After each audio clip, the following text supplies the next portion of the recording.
is going on, ladies and gentlemen? It's your man Dan here, and today I'm going to take you way back to the year 2000 when us millennials had nothing to worry about. In today's video, I'll be looking at the hit song It Wasn't Me by Shaggy.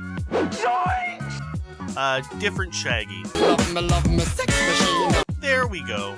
And I'll be asking the question, is Shaggy a huge asshole? The answer, probably yes.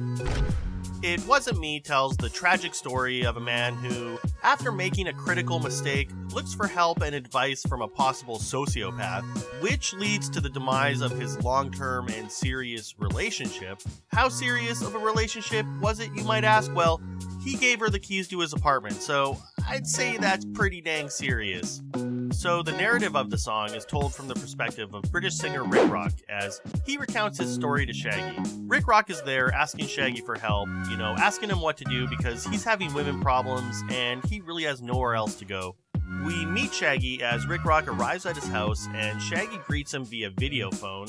We're then given several shots of Shaggy in different situations around his house, and for the most part Shaggy is surrounded by strippers, or well, maybe they're a bit more than strippers, but that's a video for another time and another channel.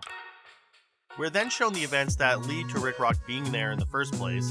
Rik Rok's problem being that he found himself having an affair with another woman, only to have his girlfriend walk in on them while they're having sex. I mean, I don't know what Rik Rok expected to happen because he did mention he gave his girlfriend the keys to his apartment, a choice Shaggy admonishes him for, saying, and I quote, "How can you give your woman access to your villa?"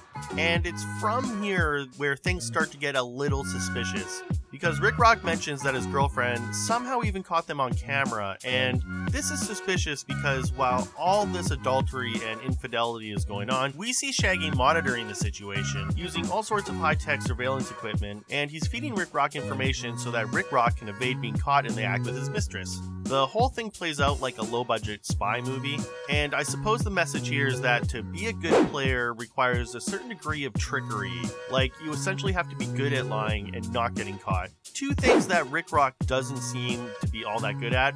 So what's really going on here? Well, as all good spy movies teach us, appearances can be deceptive. Rik Rok was caught red-handed with the girl next door, so what's Shaggy's solution? Just say it wasn't you. That's probably the worst advice you could give somebody in this situation. Like, what do you mean it wasn't you? Dude, of course it was you. But you got me on the counter. Wasn't me. And the reason why Rik Rok's girlfriend catches him in the first place is because she somehow got a copy of the camera footage of his apartment. Camera footage that Shaggy has access to and has shown a very keen interest in. In the music video, Shaggy shows that he'll go to great lengths just to help his friend have an affair. I think it's fair to reason that he'd probably put the same, if not more effort into his own sex life. To this point, looking at his track list, it's clear to see that Shaggy literally has sex on the mind, like all the time. I mean, he is Mr. Lova Lova after all. Now, there could be a lot of things that lead somebody into being a sex addict, and for Shaggy, I think his addiction is based on a need to establish a high status. Like, I think it's clear Shaggy has this urge to publicize his affairs through song. It's almost like he has this need to assert and define himself by sleeping with women and making sure people know about it. Like, in his mind, the fact that he's had lots of sex is a sure sign that he's important. And I'm sure in the course of his many sexual escapades, Shaggy's had to lead a few women on, or occasionally go behind their backs. In fact, if we look at the music video for Love Me, Love Me, we see that Shaggy's completely filled his schedule and has to go from one rendezvous to the next, using that advanced technology once more to ensure that none of his lady friends find out he's two-timing them. All of this shows that his playering antics have really gotten out of control. For this reason, I think Shaggy's underlying motivation for feeding Rik Rok bad advice is that he wants to sleep with Rik Rok's girlfriend. And I'd even go as far to say that Shaggy probably orchestrated the entire affair to begin with. I mean, the evidence is there. Everything except for the smoking gun, which is probably in Shaggy's pants. Look at this face. This is not the face of someone who's being empathetic. This is the face of someone who is disgusted. Look how disgusted he is with his friend, and it's obviously because he got caught. I think in this moment, Shaggy's realizing that his friend is no Mr. Lova Lova, no player, no Mr. Boombastic, and so Shaggy knows what he must do. Shaggy is not your friend, Rik Rok. He's trying to steal your girlfriend, and then once he's done with her, he's going to move on to the next girl, and then the next girl, and then the one after that, and the one after that, and one after that. He's going to tag her and bag her. Wait, that kind of sounds like he's going to kill her after they have sex. Well, maybe he is. I don't know what he does with women once he's done with them.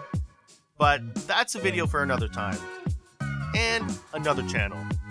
This is all definitely speculation. Maybe Shaggy just wants his friend to be single so that he can move on to a new girl, and then another new girl, and then another one after that, and another one after that, and another one after. Because I'm sure it gets lonely being a solitary player. And a bit sad. But I like to think that Shaggy's unbearable need to love would lead him into trying to romance his friend's ex, thus making this song the sad story of one man's spiral descent into the cold embrace of addiction. Either way, Shaggy's baggage is ruining the lives of the ones closest to him, and this man needs help. Well, he did back in 1998. Who knows what Shaggy's up to these days? Anyway, that's all I've got for today. Thanks for tuning in.